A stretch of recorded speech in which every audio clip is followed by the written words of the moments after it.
morning, everybody, and assalamu alaikum. So I will talk about my experience and my conviction regarding an issue.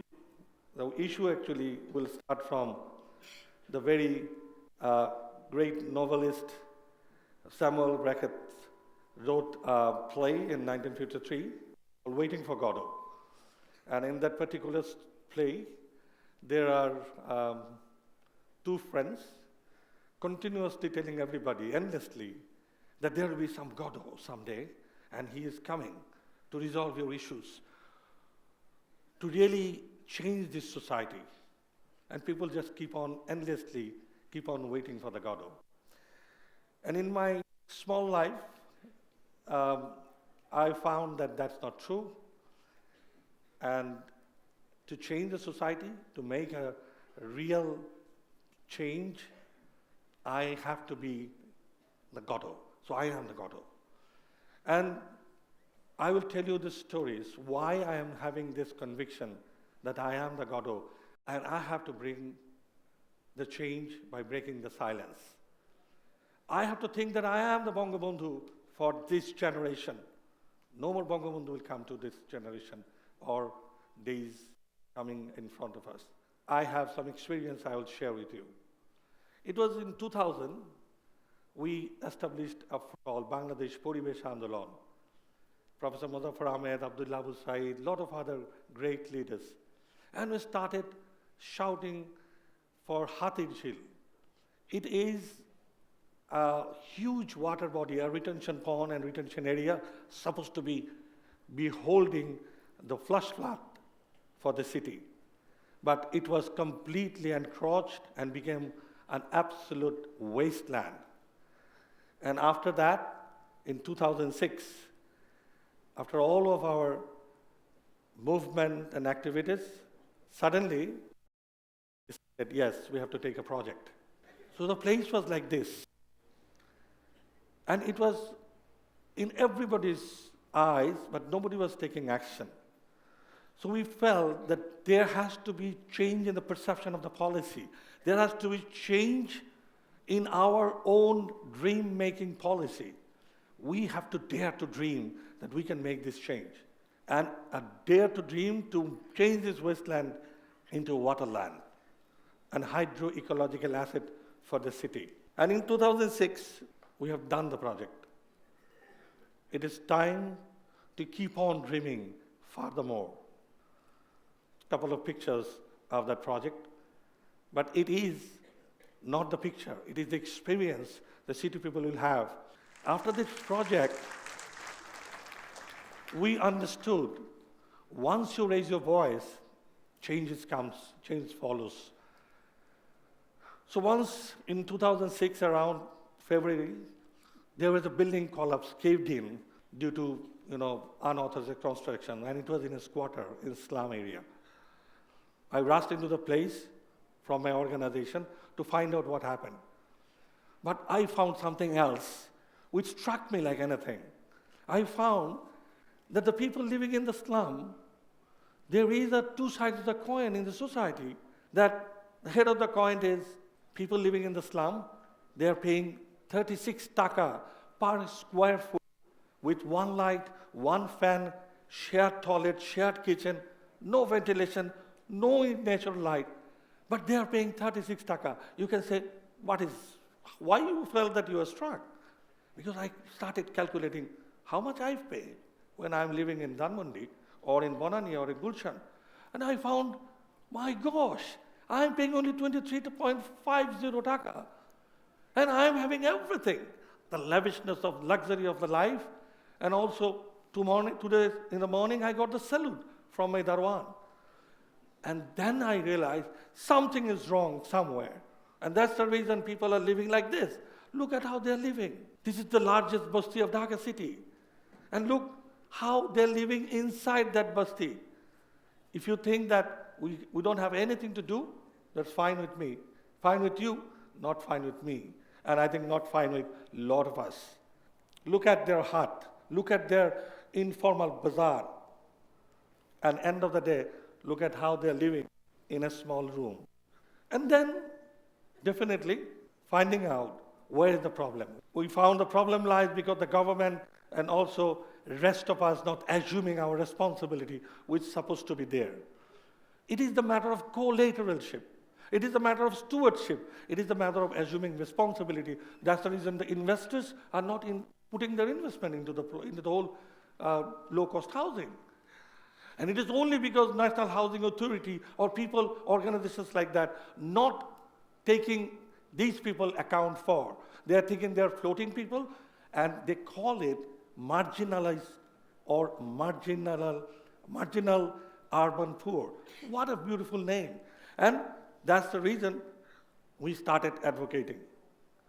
Because out of 100% of the housing delivery system in Dhaka, informal is 60%. What does it mean informal?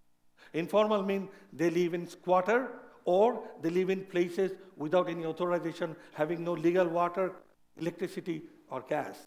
We started looking into our project in Hatirjheel, and we approached the government, let's have some stretch in our policy and have the project having the people who are residing in this particular place, who have been wiped out because of the project, living in the project. That means on-site rehabilitation for those poor. Unfortunately, government took the proposition, and now these apartments of 2,056 families are coming up. So we can just accommodate by having the attitude of inclusiveness. That's the only beautiful word. Inclusiveness in policy, inclusiveness in our thinking, in our dream, in our vision. If we want to change the policy, we have to work out and ask the right person, right people to act. For the mass housing, RMG sectors, after this disaster of Rana Plaza, we started working out what can be done for the housing of these poor people. Because at that point of time, it became a hive, and people started looking at their life too. The garments worker, the ready-made garments worker especially. And then we worked out and found that for a 20,000 persons accommodation with 1,700 taka per month of rental expenses, which has been defined by the government as the lowest wage of 5,500 for one labor. With complete interior design, the depreciation cost, the maintenance cost, and the investment profit, the payback time is only 10.5 years. And this 10.5 years is valid if we can give annual rate of interest 4 or 4.5 or 5%. Is it possible? We approached the government, we approached Bangladesh Bank, and we approached a couple of RMG owners. With this environment, we can make these changes. And fortunately, just after the advocacy of last 3 years, the government has decided to go for it. To tell you very frankly, today, when I'm talking to you, government has decided to make a policy to come back to the investors in RMG sectors. That means change can happen. Only you have to put forward the vision. Now I will conclude my session with a small problem in front of you. This particular problem is taking toll out of our social life, out of our environment, out of our public health, whatnot. You know, every day when a mother is deprived at least 2 to 3 hours extra from her child, having some conversation or good time with his children, this is not acceptable.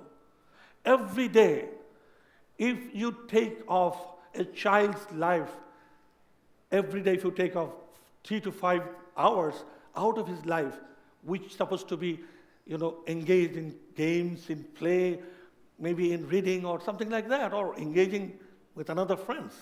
This is not acceptable. Now, this is a problem or this is a possibility. Let's look at what we are doing with this problem.